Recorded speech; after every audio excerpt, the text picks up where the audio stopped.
बिस्मिल्लाहिर्रहमानिर्रहीम। अस्सलाम वालेकुम। मैं हूँ इर्तिज़ा रहमान और आज जिस टॉपिक के बारे में हम बात करने वाले हैं वो डेफ़िनेटली आई का टॉपिक है और मोस्ट इम्पॉर्टेंट टॉपिक है आई का, अगर हम कहें तो। और टॉपिक का नाम है हमारे कैटरेक्ट। देखिए, कैटरेक्ट वैसे तो बड़ा ही इजी टॉपिक है अगर हम इसे कंसेप्चुअली समझें, लेकिन अगर इसके कंसेप्ट्स क्लियर नहीं होते, फिगर्स के साथ अगर हम इसको नहीं समझते तो इसे समझना बहुत ही मुश्किल हो जाता है। तो आज हम कोशिश करेंगे कि थोड़ा सा इसे कंसेप्चुअली समझने की कोशिश करें ताकि इसके जितनी भी साइन एंड सिम्टम्स हैं और इसकी पैथोजेनेसिस है वो हमें समझ में आ जाए। तो स्टार्ट करते हैं। कैटरेक्ट को बताने से पहले मैं आपको लेंस का डायग्राम बना के दिखाऊंगा और थोड़ा सा लेंस के बारे में हम इंट्रोडक्शन देंगे कि लेंस क्या होता है। सो डायग्राम हम बना लेते हैं लेंस का। तो कुछ इस तरीके का लेंस का डायग्राम होता है। ये जैसे कि आप जानते हैं कि lens is a by convex structure. तो ये बाई कॉन्वेक्स जो है इसका डायग्राम है। और lens is a transparent structure, ये बिल्कुल ट्रांसपेरेंट होता है जस्ट लाइक कॉर्निया। तो ये और लेंस की हम बात करें तो स्ट्रक्चर की, ये यहाँ पर इसका इंटीरियर कैप्सूल होता है और यहाँ पर ये पोस्टीरियर कैप्सूल इसका होता है। और यहाँ पर हम बनाएंगे इसकी एपिथेलियम। आप देखेंगे इसकी जो एपिथेलियम है वो सिर्फ एंटीरियरली प्रेजेंट होती है, पोस्टीरियरली इसकी एपिथेलियम मौजूद नहीं होती। अभी हम इसको लेबल करेंगे तो आपको सब क्लियर हो जाएगा।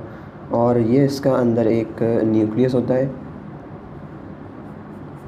This is the nucleus. और ये इसके पेरिफेरी में कॉर्टिकल फाइबर्स होते हैं, these are called cortical fibers।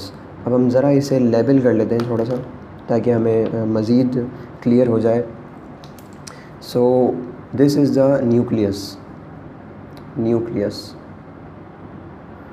और ये इसके कॉर्टिकल फाइबर्स हैं, कॉर्टिकल फाइबर्स जो कि पेरिफेरी में मौजूद होते हैं। ये इसका पोस्टीरियर कैप्सूल है, पोस्टीरियर कैप्सूल। याद रखें पोस्टीरियर कैप्सूल जो एंटीरियर कैप्सूल से हमेशा थिन होता है, पोस्टीरियर कैप्सूल इज़ थिन।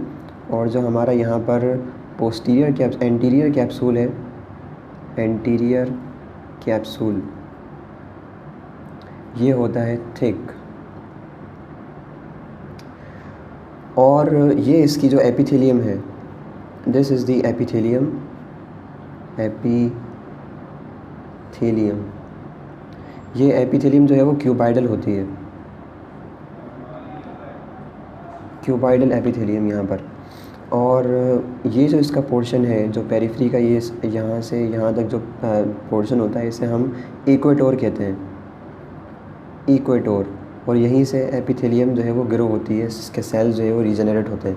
अब आप ये सोच रहे होंगे कि यहाँ पर एंटीरियर जो पोर्शन है यहाँ पर एपिथेलियम है और जो पोस्टीरियर पोर्शन है यहाँ पर एपिथेलियम नहीं है।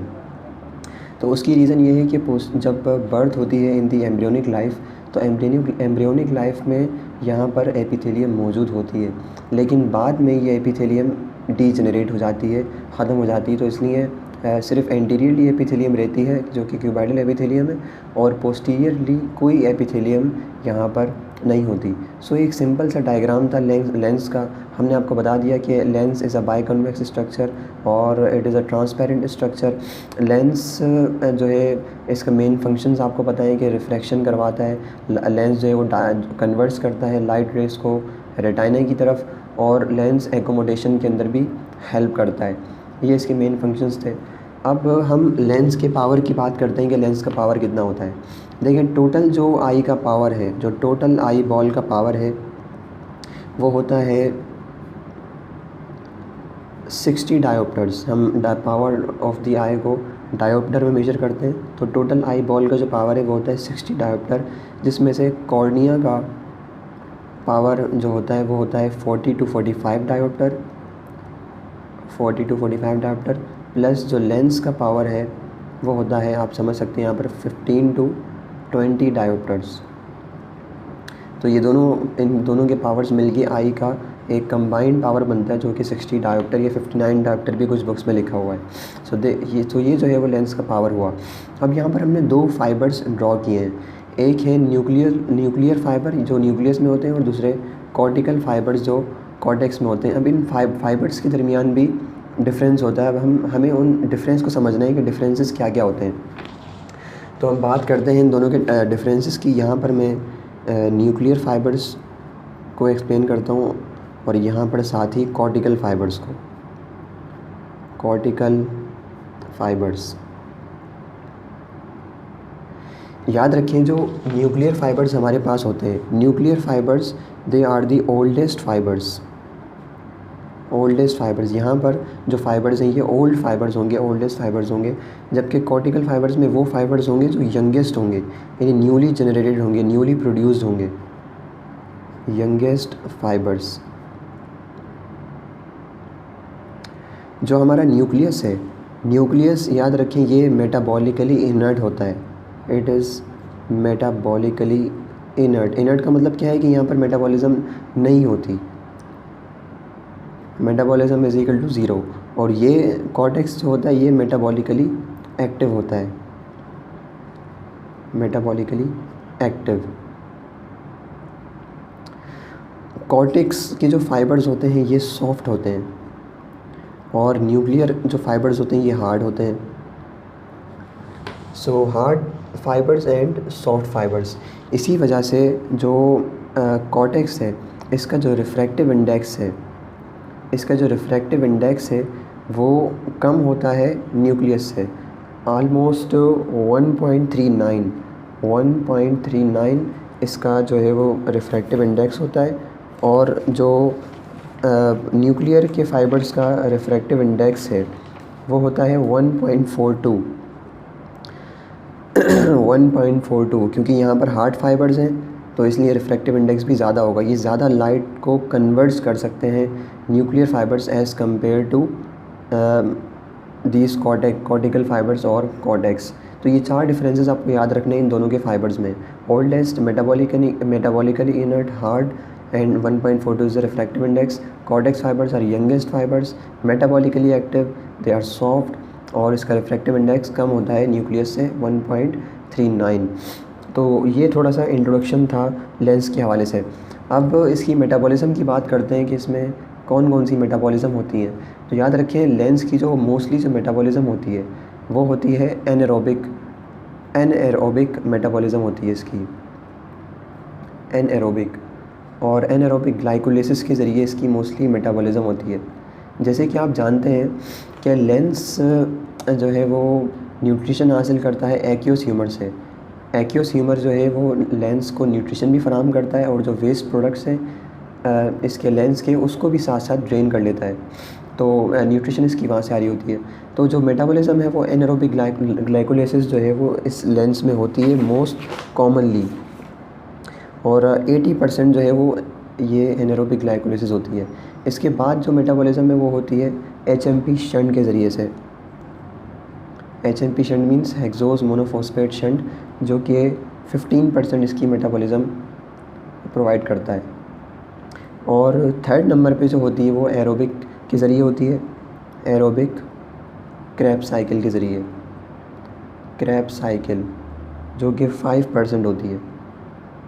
3 मेन मेटाबॉलिज्म यहाँ पर होती हैं। लेकिन कभी कभार जो है वो डायबिटीज़ मेलाइटस में एक और पाथवे होता है जिसे हम कहते हैं सॉर्बिटोल पाथवे। ये भी आपको बात याद रखनी है। सॉर्बिटोल पाथवे मेटाबॉलिज्म प्रोवाइड करता है इन दी डायबिटीज़ मेलाइटस। एक बात मैं आपको मेंशन करना भूल गया कि लेंस जो होता है वो एक्टोडर्मल ओरिजिन है, एक्टोडर्म से ये निकलता है, एक्टोडर्म। कुछ टिश्यूज़ आपको पता है मेसोडर्म से, कुछ एंडोडर्म से निकलते हैं। जो लेंस जो है वो एक्टोडर्मल इन ओरिजिन है और लेंस जो है वो पटेलर फोसा के अंदर मौजूद होता है। It lies in the patellar fossa.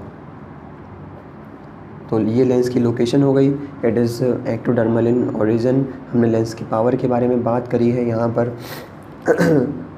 अब मैं इसकी आपको कंपोजिशन बताता हूँ कि लेंस की कंपोजिशन क्या होती है। तो एक बात याद रखें कि लेंस में मोस्टली वाटर मौजूद होता है, जो कि 66% इसमें वाटर होता है, 66% वाटर, और जो रिमेनिंग प्रोटीन्स हैं वो 34% इसमें मौजूद होते हैं। तो 66% वाटर एंड 34% प्रोटीन। यहाँ पर एक बात मैं मेंशन कर दूँ कि जो प्रोटीन्स हैं वो बेसिकली सीक्वेस्टर्ड हुए होते हैं, यानी हिडन हुए होते हैं बॉडी से, वो एक्सपोज नहीं होते। These proteins are sequestered, means not exposed. तो अगर ये प्रोटीन्स लाइफ में किसी भी एक्वायर्ड कॉज की वजह से एक्सपोज हो जाएं, इफ़ दे आर एक्सपोज्ड, तो अगर ये एक्सपोज हो जाते हैं, तो अगर कोई भी प्रोटीन अगर नॉर्मली एम्ब्रियोनिक लाइफ में सीक्वेस्टर्ड हो और बाद में एक्सपोज हो जाए, तो वो as a foreign body act करता है इन दी बॉडी, हमारी बॉडी में एज अ फॉरेन मटेरियल आ जाता है। तो जब बॉडी उसको रिकग्नाइज़ करेगी कि तो फॉरेन मटेरियल है, तो डेफिनेटली उसके ख़िलाफ़ जो रिएक्शन होगा उसे हम कहते हैं auto immune reactions. Auto immunity भी हम उसे कह सकते हैं। सो प्रोटीन्स नॉर्मली सिक्वेस्टेड होते हैं, हिडन होते हैं इन दी एम्ब्रियोनिक लाइफ, लेकिन अगर बाद में किसी वजह से एक्सपोज हो जाएं तो वो एज ऑटो इम्यूनिटी भी कॉज कर सकते हैं। सो ये थोड़ा सा लेंस का इंट्रोडक्शन था। मेटाबॉलिज्म के अंदर हम बात करें कि जैसे कि हमने बात करी थी कि लेंस की जो ट्रांसपेरेंसी है, वो लेंस जो है वो एक ट्रांसपेरेंट स्ट्रक्चर है। तो लेंस की ट्रांसपेरेंसी मेंटेन किस तरह होती है? देखिए, लेंस की ट्रांसपेरेंसी मेंटेन होती है by sodium potassium pump. Sodium potassium pump, sodium potassium pump के ज़रिए से लेंस की जो मेटाबॉलिज्म है या जो ट्रांसपेरेंसी है वो मेंटेन होती है। अब कैसे होती है? देखिए, यूजुअली सोडियम पोटेशियम पंप जो है वो एक्टिव होता है और ये सोडियम को पंप करता है along with the water lens से बाहर। अब जब सोडियम बाहर चले जाएगा वाटर के साथ, तो वाटर ज़्यादा एक्यूमुलेट नहीं हो पाएगा लेंस में और इसकी ओवर हाइड्रेशन नहीं होगी, तो लेंस जो है वो नॉर्मल रहेगा, ट्रांसपेरेंट रहेगा। लेकिन किसी वजह से, जैसे सेनाइल कॉजेज़, सेनाइल कैटरेक्ट के अंदर होता है कि सोडियम पोटेशियम पंप की एक्टिविटी डिक्रीज़ हो जाती है। सोडियम पोटेशियम पंप की एक्टिविटी डिक्रीज़ हो जाती है, जिसकी वजह से होता ये है कि सोडियम ज़्यादा वाटर के साथ अंदर जाता है। सोडियम अंदर जाएगा तो वाटर भी जो है वो उसको साथ लेकर जाएगा, तो वाटर के ज़्यादा होने की वजह से ओवर हाइड्रेशन हो जाती है और ओवर हाइड्रेशन की वजह से जो है वो कैटरेक्ट होता है। तो ये सोडियम पोटेशियम पंप का इम्पोर्टेंट कॉन्सेप्ट है जो हमें याद रखना है। अब आगे के वीडियो में हम डिस्कस करेंगे कि सेनाइल कैटरेक्ट क्या होता है और उसके बारे में हम बात करेंगे।